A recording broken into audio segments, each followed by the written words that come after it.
Dan, we survived first round of the draft with no Bears selections here at House Hall. We did it. Yeah, we're nearing midnight here at House Hall. Yeah, we are. Mm-hmm. But we're putting in overtime to give our audience the info they need for day 2 of the draft, right? I'm excited. I think Bears fans probably got a little antsy tonight watching so much talent leave the board, which we knew was going to happen, but it's hard to watch it unfold and know there's nothing your team can do about it. Yeah. But I think that was wise. I don't think that just like we talked about, just because you can doesn't mean you should. So Poles doesn't need to think he knows more than everybody else. Just kind of sit back, watch it all unfold, and then wait your turn. They're not alone. But there were 10 total teams that did not make a pick on Thursday night.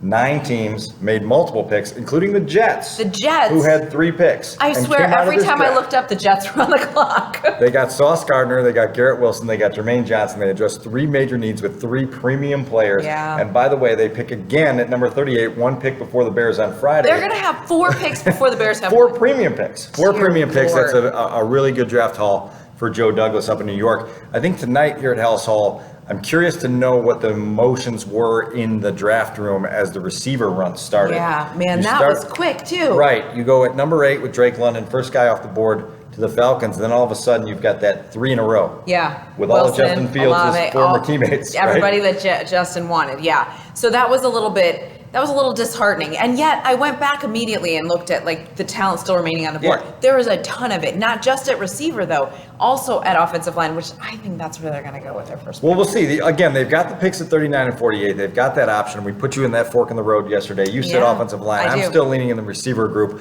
Again, you had that run where it was, who went first? Garrett Wilson, then Olave, then Jameson Williams, who gets picked by the Detroit Lions, who jumped up 20 spots on the board to get the Lions aren't receiver. Playing, Dan. They're not playing, and they are going to be an issue. Jameson Williams was my favorite receiver in this draft. It's going to be really interesting to watch him within the division. Then you've got Jahan Dotson gets picked later, and then Treylon Burks goes to Tennessee, who traded A.J. Brown tonight in one of the 2 big receiver deals. That was bizarre and out of nowhere. With A.J. Brown obviously heading to Philadelphia, and then obviously you had the other trade with Hollywood Brown reuniting with Kyler Murray in Arizona. So 2 other teams address receiver needs via trade as the Bears are sitting here waiting for Justin to get more help at the receiver position. The Packers, who need a receiver, was Aaron Rodgers sweating, thinking, oh my gosh. 2 defensive players didn't for the do Packers. It again. Didn't give him anything. 22 or 28. I'm going to give you 5 names here at the receiver position only for Friday to keep an eye on. George Pickens out of Georgia. Yeah. This is a guy that a lot of Bears fans are really excited to see if he's still there at 38. This is a guy who came back. I thought he would go higher. I thought he was going to get taken at the end of the round, maybe by the Packers, maybe by the Chiefs, even by the Patriots at some extent. He's still there. That guy's a vertical threat. You got Alec Pierce, local kid, Glenbard West product from Cincinnati. I'm a big Alec Pierce fan. Speed guy, right? He is. And you go to his highlight reel, there's a lot there. You've got Christian Watson from North Dakota State. This is another guy that can get deep on you. You got John Metchi, who tore his ACL in the SEC championship game. Before he tore his ACL, he missed the last 2.5 games of Alabama seasons. 96 catches, 1,142 yards, 8 touchdowns.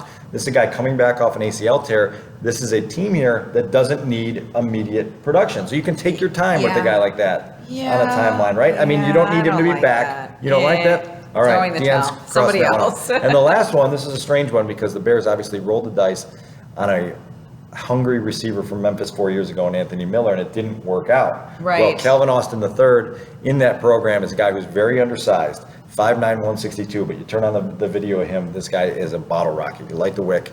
He explodes every which direction. So keep an eye on that. That's a guy you won't have to go early on. So if you want to wait till 48, if you even want to sit back and wait till 71, Calvin Austin III is a guy that's fun to watch and would be a fun guy for Bears fans to talk about on Friday. So there's going to be a lot of things happening on day 2 of the draft. I always get so excited about the first round and the emotions of it all. I might have cried once or twice. Tell us about that because you tweeted about that. I think it was the Kenny Pickett thing that got you. Pickett. Oh I my wasn't gosh, paying attention at that time, so explain what happened. I hate the Steelers. I'm a Browns fan, but he was so emotional. He's from there. He played for Pitt. His dad was crying. Oh my gosh. Yeah, no, that got me. And I love those moments. And even the hugs with Goodell is just the coolest. It's just a moment. They've been dreaming of it. And there are still several guys like hanging out in Vegas that they thought were going to go tonight. Yeah. And now they're going to be there tomorrow, so they'll get to hug the commissioner. I was going to say the Vegas experience seems pretty fun. It does. This event. It does. Now listen, if you're a guy who gets drafted, the ideal scenario is like, oh, I just got drafted. I'm a first round draft pick in the NFL. I'm in Las Vegas. I'm in Vegas. But as you know, many of these teams fly these guys in for press conferences the next day. So there's guys sitting in Vegas who can't party. They got to be up at 6 a.m. to get on a flight at McCarran to do their press conferences in their respective cities. That's a bummer for first round picks in Vegas. They can go to Vegas after rookie minicamp. Good point. They can go back. That's a fair point. That's a fair point. Stay out of trouble. Yes. All right. Well, that'll do it. It's almost Friday, so we're gonna go ahead and wrap this up and get ready for round 2 and 3.